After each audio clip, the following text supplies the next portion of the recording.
or the bud, is the plant you are going to be grafting onto another.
Procedure like a graft.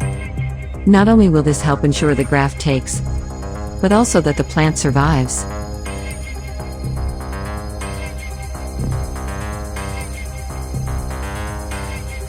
Prune the rootstock. With clean pruning shears, prune your rootstock plant to remove dead foliage, blooms, and stems. Select a healthy stem with many well-developed leaves for the actual graft site. Use the budding knife to remove all the buds and prickles from the middle section of the stem.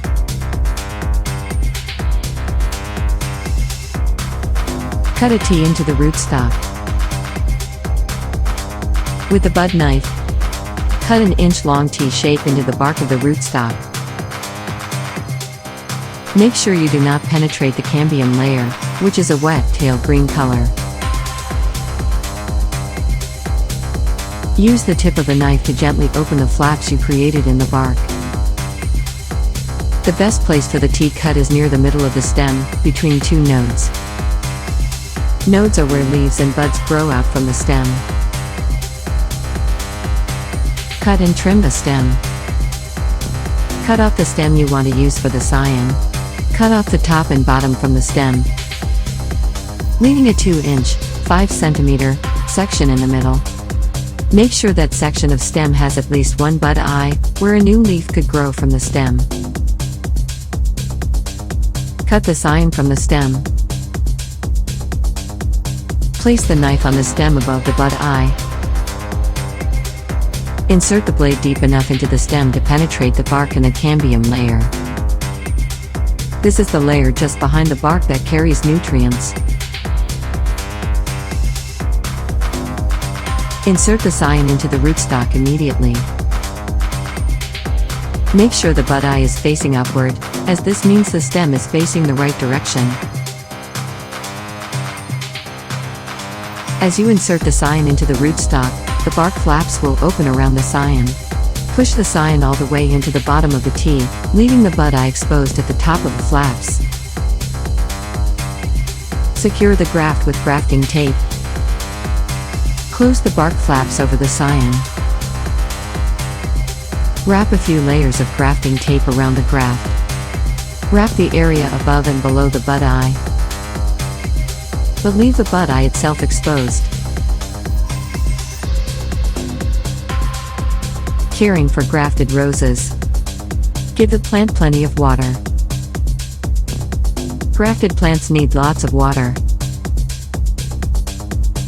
For the next 2 weeks, water the rootstock daily to ensure the soil stays moist. You don't want the soil soaking wet, but make sure it stays damp.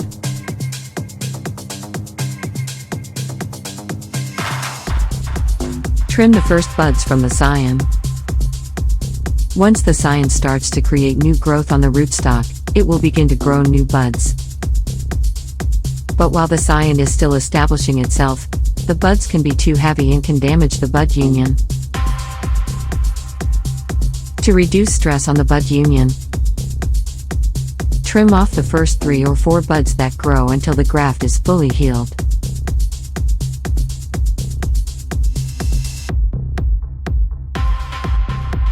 Let the tape fall off on its own. Grafting tape is a special kind of tape, and over time it will naturally decompose and fall off.